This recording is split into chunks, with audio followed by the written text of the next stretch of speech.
Hi, everybody, and welcome back. My name's Melissa, and this year I'm sharing 365 tips for frugal living. Today's tip is sometimes plan days where you don't leave the house. So, right now I'm feeling very overwhelmed because I have so much going on. And every day I've left the house to run errands, or left the house to go to work, or left the house to do this, that, or the other. And when you leave the house, you're more likely to spend money on miscellaneous crap you don't need to, cost money in gas. Lots of things can happen. But more so than anything, your brain can just start to become overwhelmed because I know, so for me, I get bored if I stay in the same place and do the same thing too much. But I also need I need a certain amount of like uniqueness and novelty, but I also need consistency. And too much time in the world can make me feel overwhelmed.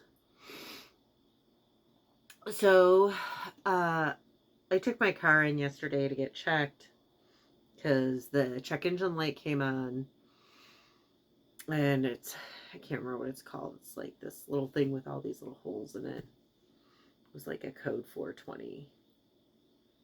Not a catalytic converter. Maybe a catalytic converter. Not I can't remember what it is. Anyways, so they're going to check that system. It's part of the exhaust system on Tuesday. But I could still drive it. Well, today it started like driving rough, so I went and paid taxes, did a few deliveries, and I decided, you know what, it's driving rough. And they offered big bonuses all weekend, which sounds great, but they also require like 14 shop and deliver orders a day to get $50, like above and beyond, which sounds good, except for it's really hard to get 14 orders. And not everybody will necessarily have the 14 requirement, but I'm currently in the 14, and it sucks, especially as somebody who can't necessarily keep that pace consistently. And that's where kind of like the whole disability sucks. Is like some days I'll be great and I can do like 20 orders. Like it's nothing.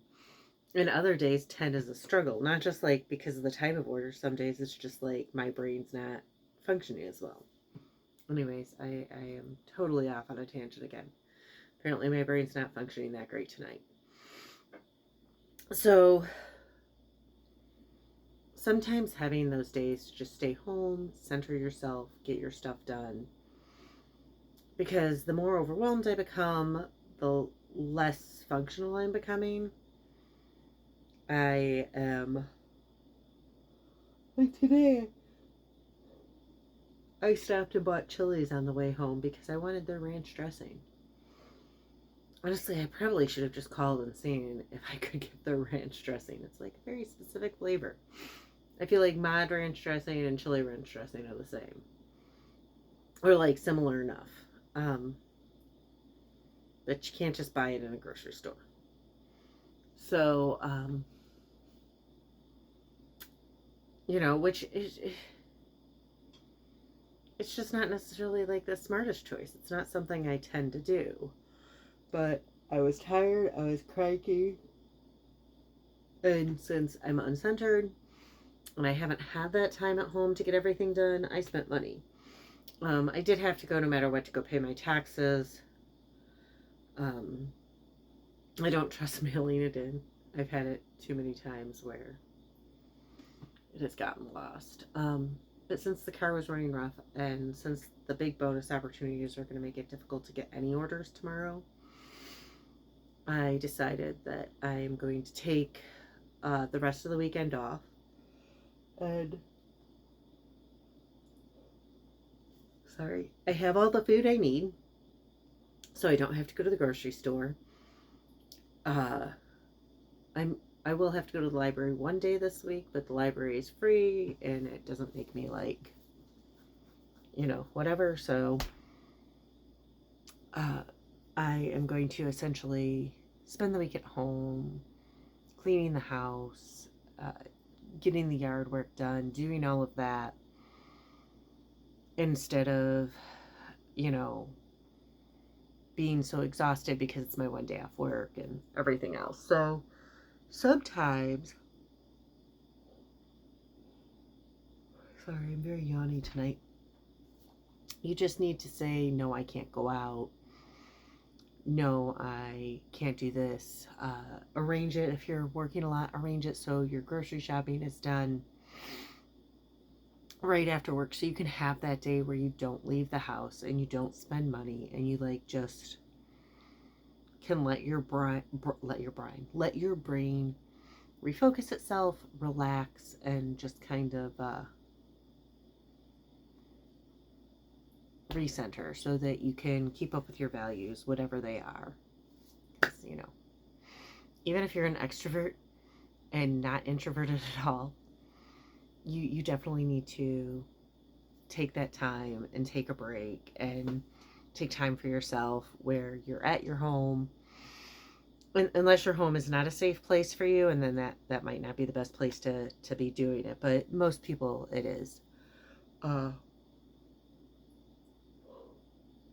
If your home's not safe, I recommend having a library day where you spend the whole day at the library, because libraries are safe and free.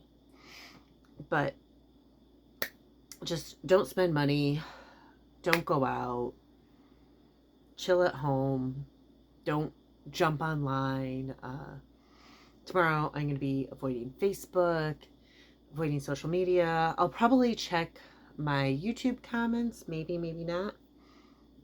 But also it's because since I do YouTube differently than like a personal social media thing, I do kind of like, I have more subscribers on YouTube than I have friends on Facebook, because like Facebook, if I didn't know you in real life, I didn't friend you. Except for like one person who we met on Facebook randomly, and she's really cool. But stay home, center yourself, stay offline, do whatever you have to do to get your shit done. And don't spend money. Don't go online and spend money. Avoid anything where you're going to see advertisements. Just really focus in and hone in and try and do that. Like, I used to do that at least one day a week, and I think that that's part of the reason this summer has just been so is because I haven't. And so I haven't done any of my woodworking because my hands have not been working right, and I'm afraid I'll cut a finger off at this point. So, I'm going to just work on getting stuff done tomorrow and breathe and, enjoy one of my other hobbies. But yeah, that's today's advice. Have one day of the week where you don't go out, you don't really do anything, you just get whatever's done, needs to be done around the house, stay off of social media that day, just like kind of have that day. And if you are old enough to remember a time before social media, you can remember. So I used to have, like, if I didn't want to go somewhere, I would ask my mom in a specific way that she would tell me that I could not go. We had like a code. Or if with certain friends she knew, they would be like really pushy. And if they asked, I was always grounded. Pretty much, because I was like, no, there's this one girl, and and so, I would be like, Mom, can I go to you know, or can I go out with blah, blah, blah, blah to do whatever? And she'd be like, nope, don't forget you're grounded. It wasn't, but. And then there were other times where I was grounded, and being grounded wasn't so bad. You know, my mom always thought it was because I had the phone and the TV and everything, but like, she would ground me to my room and tell me I couldn't come out until I cleaned my room, and I would read like 3 books, like 3 chapter books. I would just like sit there and read. So, um, you know, if you grew up back in the day, you remember a simpler time where, you know, mom and dad would skip past commercials, or during the commercials on TV, we would run and go to the bathroom, run and get popcorn, run and do everything, and have to get back by the end of the commercial break. We wouldn't necessarily actually watch the commercials, or mom and dad would flip and watch something else while the commercials were playing. They'd like flip to a different channel. And, you know, just, we didn't have the constant barrage of everything coming at us, you know, both out and about and around town and in different forms of media. So, you know, take that time, turn off the TV, you know, stay away from social media, don't go anywhere, and just get your own shit done and take care of yourself and refocus your mind, and make sure you do it regularly. I mean, like, if not weekly, at least like once a month, take that time for yourself, because it'll help you with all of your goals. And by not having that exposure and that constant like coming at you with everything, it helps too, because it's not making you want to spend your money. It's helping you to refocus on your core beliefs. Anyways, again, my name's Melissa, and this year I'm sharing 365 tips for frugal living. If you want to hear more, please hit like and subscribe, and I'll see y'all tomorrow.